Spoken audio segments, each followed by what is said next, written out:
So good day, friends. Good day, humans.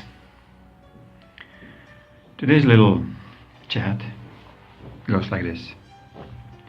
Sharia law and why so-called Muslims are the biggest bigots and unprecedented chauvinists. Too many big words about a puny little insult to every single woman, which I call the Sharia law. The Muslim approach to another sex, that it's absolutely equal by creator of ours. Yet through the Sharia law, through the Muslim religious views and depiction of the women, absolutely degraded woman as the one who has to carry the burden of being lower than these so-called men, these so-called males, these so-called the multi-women owners. So why Sharia law is so prominent in our daily news, our, let's call it, political approaches to discussions? Because it brings inequality as a majority of behavior. Sharia law is a combination of various chauvinistic approaches. It's gender chauvinism, religious chauvinism, and pious chauvinism. Sharia law is a law, so-called law of oppression towards women, oppression towards anybody who the ruling party decide they are not fit to be alive or to be free. Stoning is done for adultery, but mostly for women. You will not see a man to be stoned because he's allowed to have multiple women or wives. So where this kind of approach is allowed to come into the westernized, or let's say civilized world, where equality between women and men is on a very quite balanced, let's say. Wherever I've been, I've experienced some of the disturbances where women are treated as less in Canada, in Europe, in America, but through mostly working experiences where they are paid less and so on. But even this has been equalized until the big invasion of the Muslim Sharia law bigots start invading the Europe and now completely America. Living in old Yugoslavia, I've learned, and I was always questioning why some of these women are wrapped with the black scarves and covering everything but their eyes. They go into the pools or into the sea and they are completely covered. And what's most interesting, they are complaining about everybody else who goes in Speedos or nudist swimming, that this is insulting their, I don't know, religious laws or religious approaches. How come somebody is even daring to put religion or some kind of fake law like Sharia is over a natural human body, over a natural laws that exist in nature, that exists on this planet, until we poison it so much with legal approach, with medical approach, with governmental approach, and now it's very dominant with religious approach, where suddenly Muslims are so upset if you don't agree with their way of living. Yet they want to come to Europe or North America to show you how we're supposed to live. And we're not even allowed to complain about it. So, justice is there? Absolutely not. There's a new word that I come up with. Muslimanity, which is Muslims plus insanity. Or fascism is overtaken by Muslimism, which is Muslim fascism. Muslimism is fascism on steroids,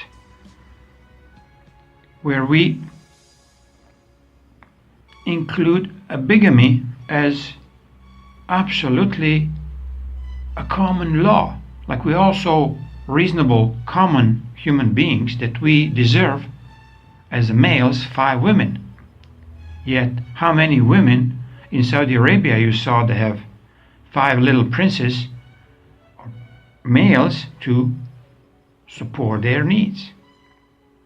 They can't, because it's forbidden by law, and it's another provision in the place that they cannot buy enough other partners because they don't hold money.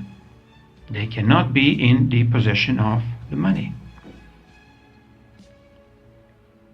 In which category of, let's say, religious books it's allowed to stone anybody? It's allowed to cut their heads off.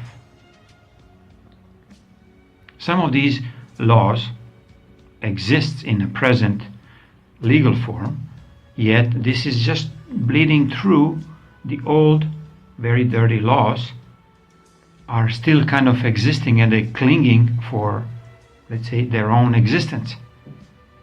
One of these laws that I've learned from Denise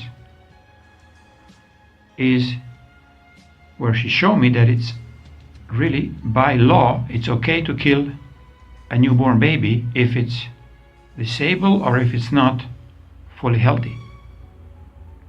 In the law it's allowed. So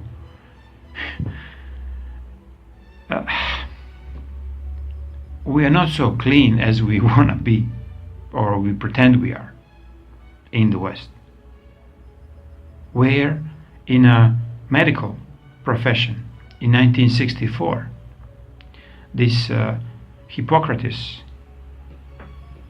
oath that all the medical doctors were taking has been changed.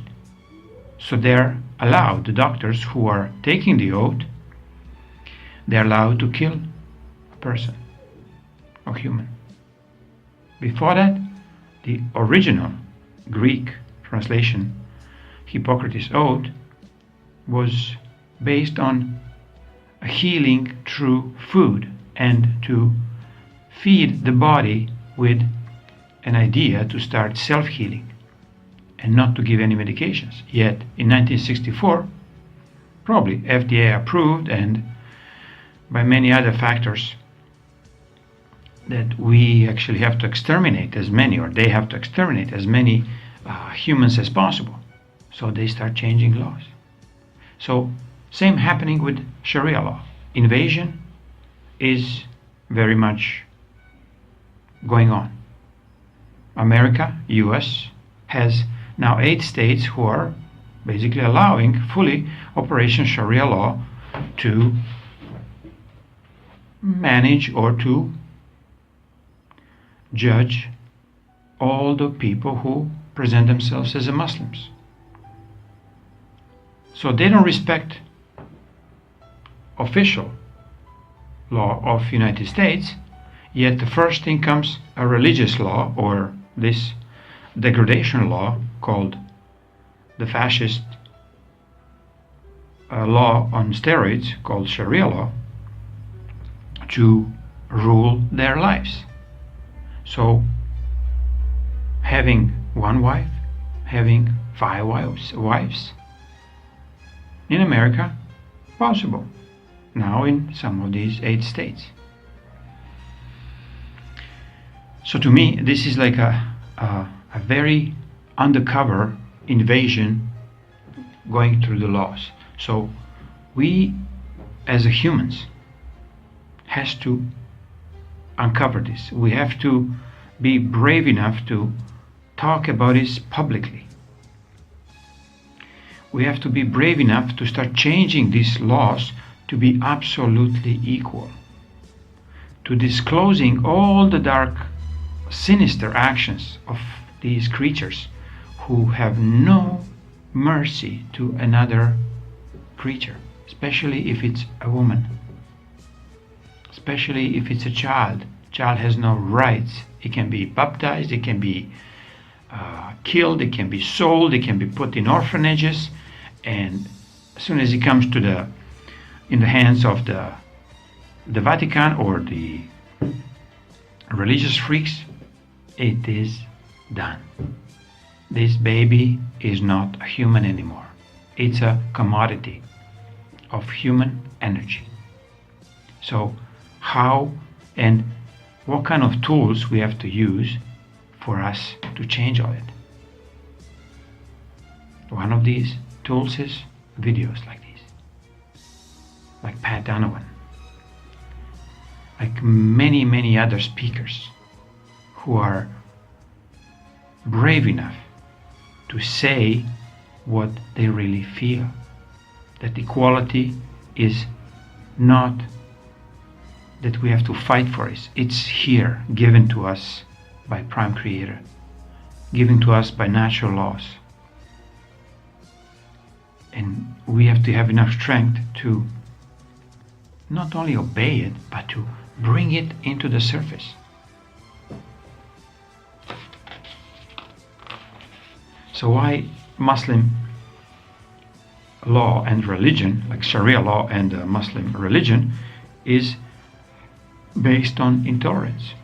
Why you cannot say that you don't agree for polygamy? And it's only in one way.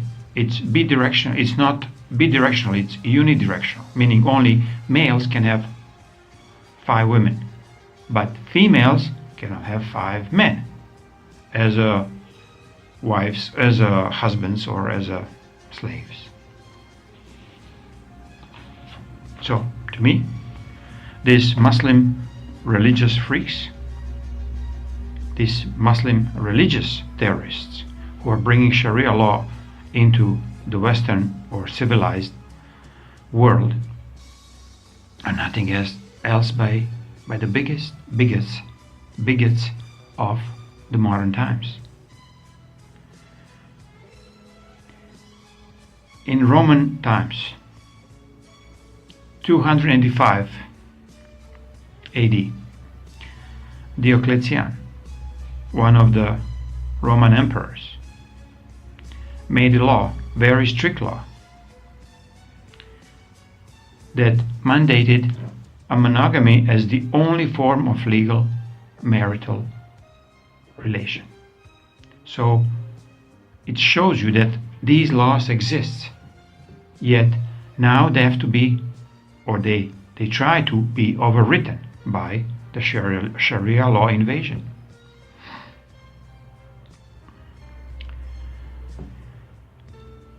When we start questioning ourselves, our ignorance towards everything around us, our, let's say, blind acceptance that woman has to stand next to you in a, doesn't matter, subway or wherever you reach contact with these kind of women who are so obeying their husbands and this Sharia law, they're afraid. They're beings who are shaking underneath their covers.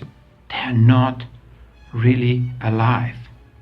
They just want to come out, to be free, to show the color of their eyes, size of their boobies, whatever they feel they have to show the world, what naturally was given to them. Yet why many of these women are still so almost obliged to be subjugated? They're obliged to be suppressed. Is there anybody? Is there any one of these girls willing to stand tall and say that she is here for absolute equality among every single living being on the planet, and including herself? Is there any woman who can stand tall and remove this hijab or burqa publicly and state, I will not be a human prostitute anymore, to respect these very fake and dirty laws? Because something, if it's legal, it doesn't have to be moral. And especially if it's legal, it must be something very wrong with our attitudes to recognize what is moral, what is not. If it's for you immoral to see these women all wrapped up, being almost like chained with shackles around their neck, around their knees, around their ankles, and they have to carry themselves as openly as they can say out loud, I am a slave of Muslim religion. I am a slave of this so-called Sharia crappy law that will subjugate me until I say it's enough. So when it's enough for you? For you, the woman who doesn't know that she has a freedom already given to her. When it's enough for you, a woman who's hiding their fears behind this black screen all over her body. When is enough for you to say, that's enough? I really decided to be free, to take off these burqas and hijabs and all the insignias of this dark Muslim religion that has nothing to do with God. It has only to do with oppression and to subjugation of another human being. So, me as a male, as a free man, cannot really help you if you carry this stuff on your head. I cannot force you and grab this and remove it from your head, but you can remove it from your head. You can say, that's enough, and I'm not allowing to be subjugated anymore. So what only we can do, a free man of this planet, we can share our opinions. And I can take care of my freedom. But can you take care of your own freedom?